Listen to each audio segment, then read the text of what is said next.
म्हणजे मी बऱ्याचदा सांगितलंय, पण कोणी काही लिहिलंय किंवा कोणी काही दाखवलंय मला माहीत नाही. पण मला हे सांगावसं नेहमी वाटतं. येळकोटचा आमचा दौरा होता कोल्हापूरला आणि मी देवभक्त, मी आस्तिक. मला महालक्ष्मीला जायचं म्हणजे कोल्हापूरला गेले की जातेच मी वगैरे.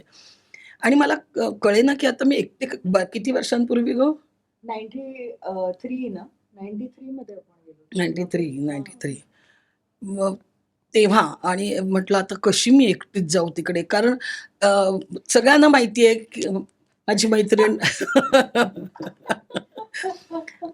तर मला कळेना आणि प्रतीक्षा बरोबर. त्यामुळे ती पण म्हणजे ती पण नाही हं. देव वगैरे काही मानत वगैरे.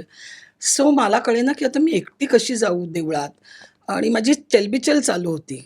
तर तिने मला विचारलं, "काय झालं तुझं? अशी काय फिरतेयस?" म्हटलं, "अगं मला ना देवळात जायचंय. कोण येईल बरोबर?" ती म्हणली, "मी येते."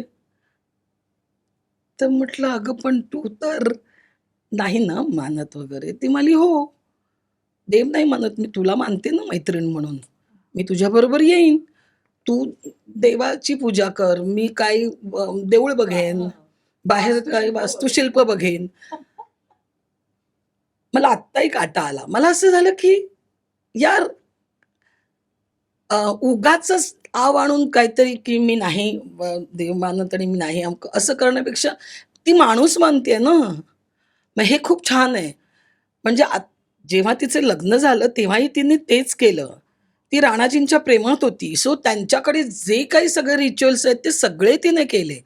मला खूप छान वाटली ही गोष्ट, की जर माझ्यासाठी माझी मैत्रीण उभी राहत असेल कुठल्याही बाबतीत, मग मला बरेच जण विचारतात, तिला पण विचारतात, की तुम्ही अगदी 2 टोकं आहात म्हणजे श्रद्धेच्या बाबतीत. तर तुमचं कसं? आमचं जमतं. कारण आम्हाला माहिती होतं आम्ही काय आहोत ते. हं. सो पूजेला वगैरे पण ती येते. हो, हो, हो. प्रसाद खाते. हमखास. हो. त्यामुळे हे छान वाटलं मला, की बरोबर. एक एक माणूस म्हणून तिने जो विचार केला ना, त्यानंतर मी खूप जवळ, जवळ, जवळ गेले तिच्या.